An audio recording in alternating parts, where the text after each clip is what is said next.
Hey guys, welcome to our live review, or you could say spoiler-filled review, whatever you want to call it, of Voltron Legendary Defender Season 2. And with me, of course, as always, is Mr. Lou Rod. How's it going, man? I'm doing well. All right, cool. So if you know anything about Voltron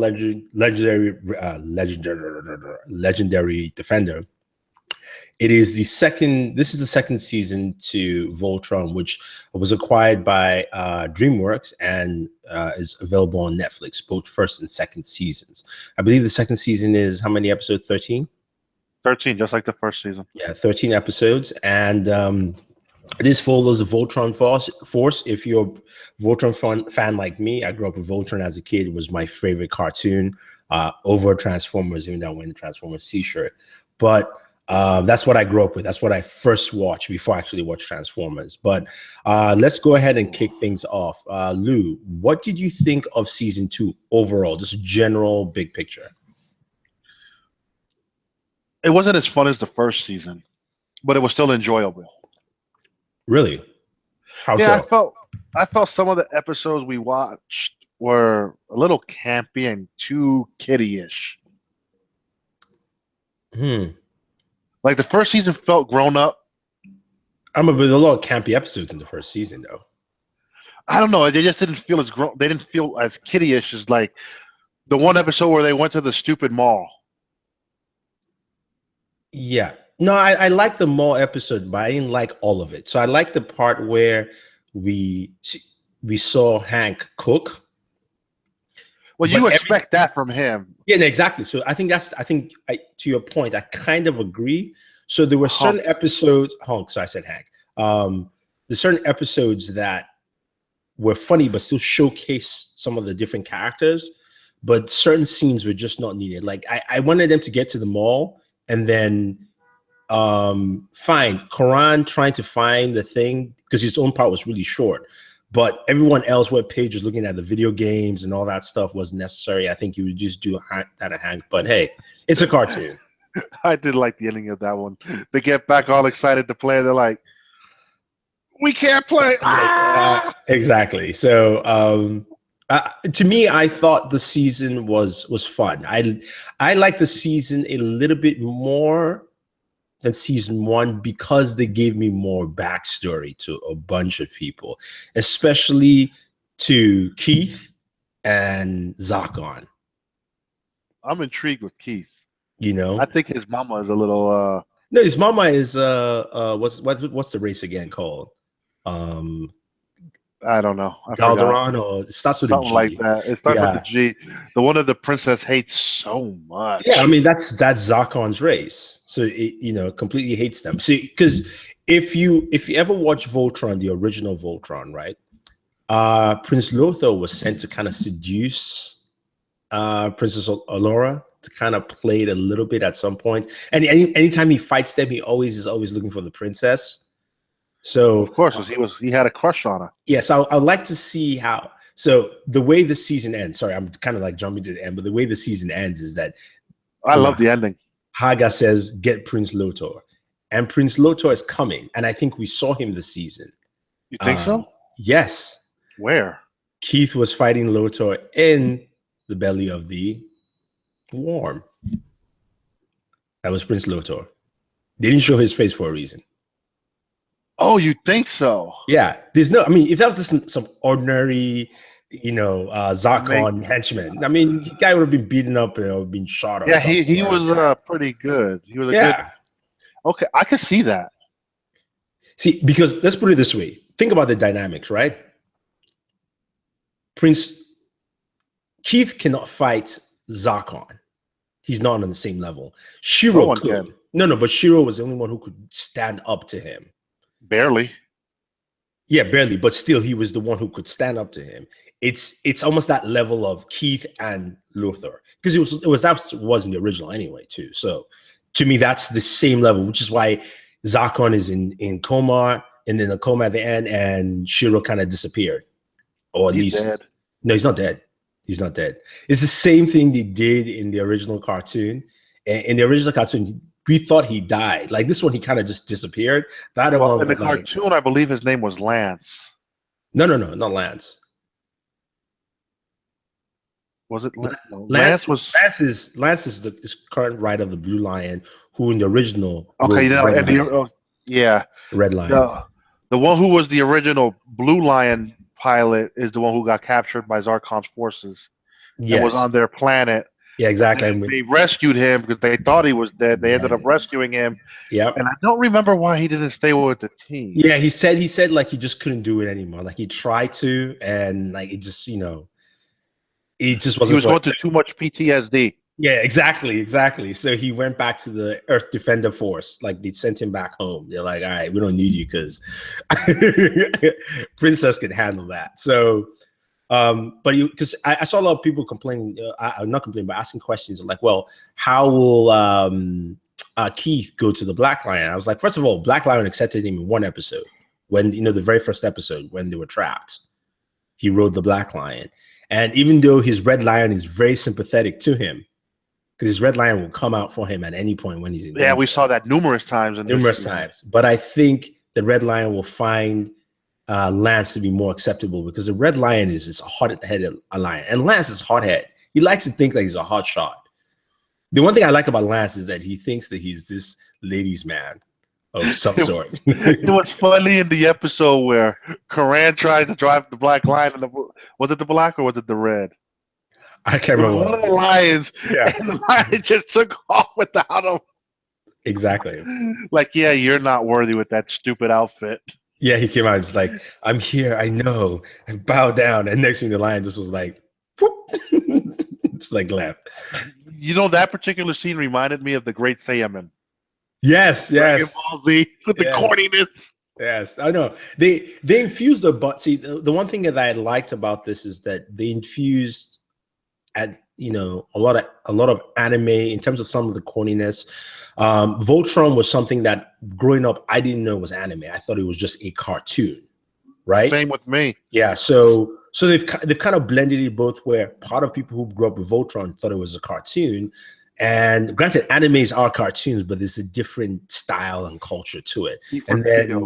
And then they also infuse the anime, feel into it. Because remember how I told you, I said there was a little bit of Final Fantasy? Why I said that is, I've played plenty of Final Fantasy games, boss fights, and I didn't get the feel. I got more, honestly, that fight particular, the way Zarkon's little armor looked, reminded me so much of Gundam Seed. No, I get Gundam Seed straight up. But when I say Final Fantasy is there was a lot. Look, first of all, they took out all the energy from Voltron and they found energy back again. That is a straight up Final Fantasy type move. But that was some Witch Haggard shit. No, I'm saying they themselves find some inner power, right, to repower Voltron. And then Shiro he finally unlocks the Black Lion without having the thing and then collects it from, how do you collect it? Like, did he like materialize inside the ship and yank it out? So I think it was one of those things where, like I said, it was cool. It was fine. There's nothing wrong with it. I just said for me, it felt like there was some Final Fantasy in it. I did like the backstory of Zarkon, and he was so obsessed with the Black Lion, like it was like his personal thing. I mean, I get it. It was built for him too. But the Black Lion as a lion has it is a powerful lion compared to the rest in terms of like power skill sets. Well, all the lions in a way this season, I like the fact that they're still learning their lions and learning new tricks with their lions. How Hunk got the extended claw to buckle down and hold the ship in place.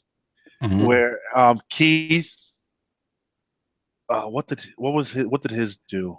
No, Keith was last season, I think. Keith did something. It was Lance who learned sonar this year.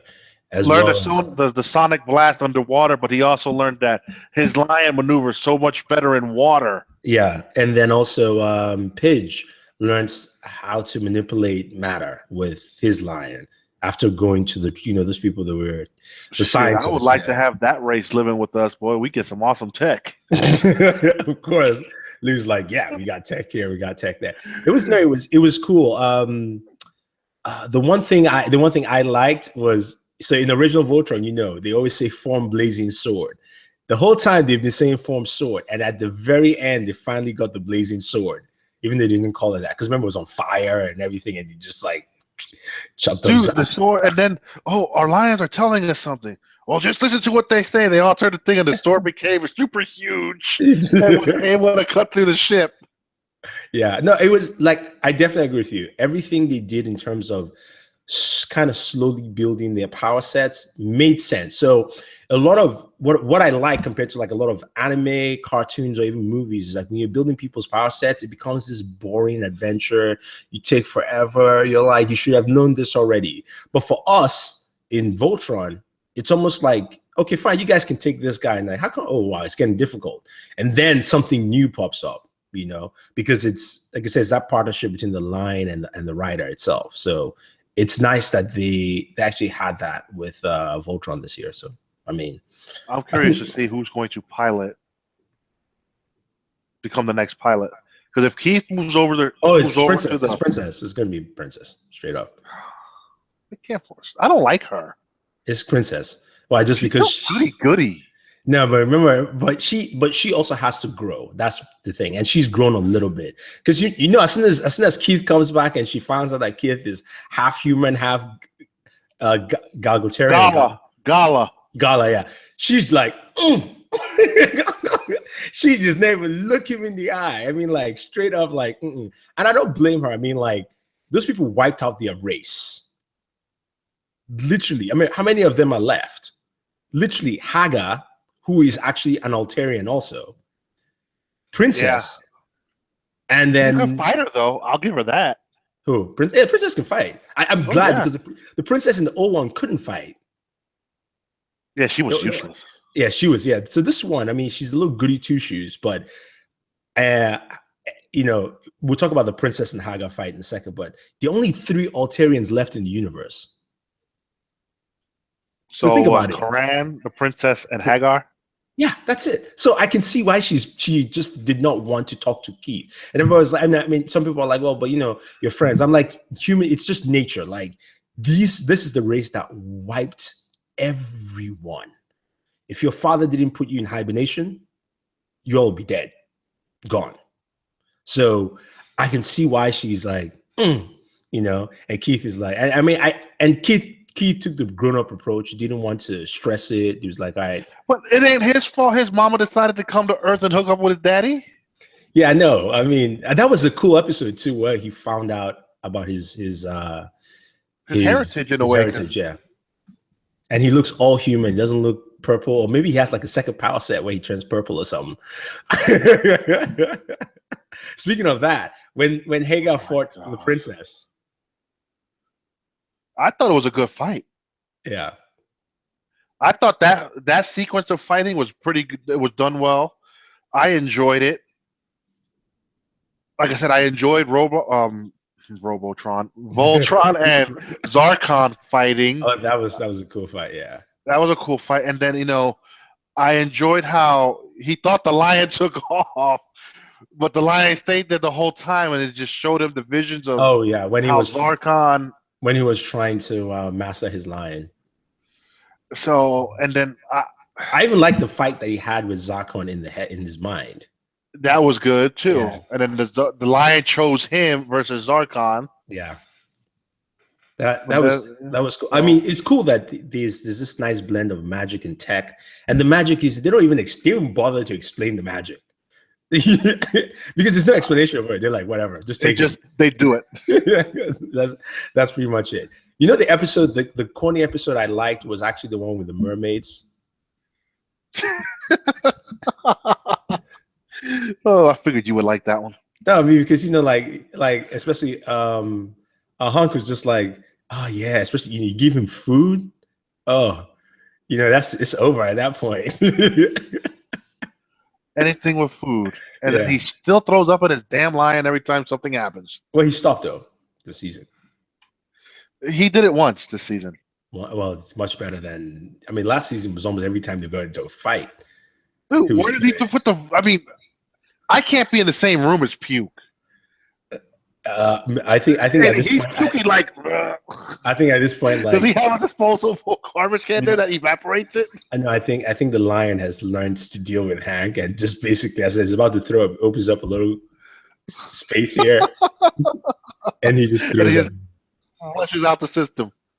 Yeah, but it was. I think overall it was definitely good. I can't wait to see. I think next season is going to be more subtle because Zarkon and his fleet are damaged. Prince Lothar is going to come in. It seems like if this fleet is super huge, because they kind of destroyed that whole fleet. Yeah, so Lothar is going to come with his own fleet too, because I mean he has his own. So, but there's going to be some rebuilding in there.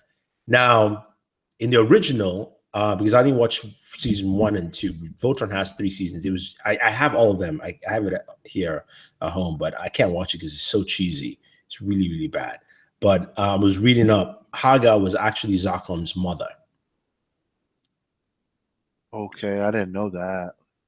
I think Haga is Zarkon's mistress and Lothar's mother.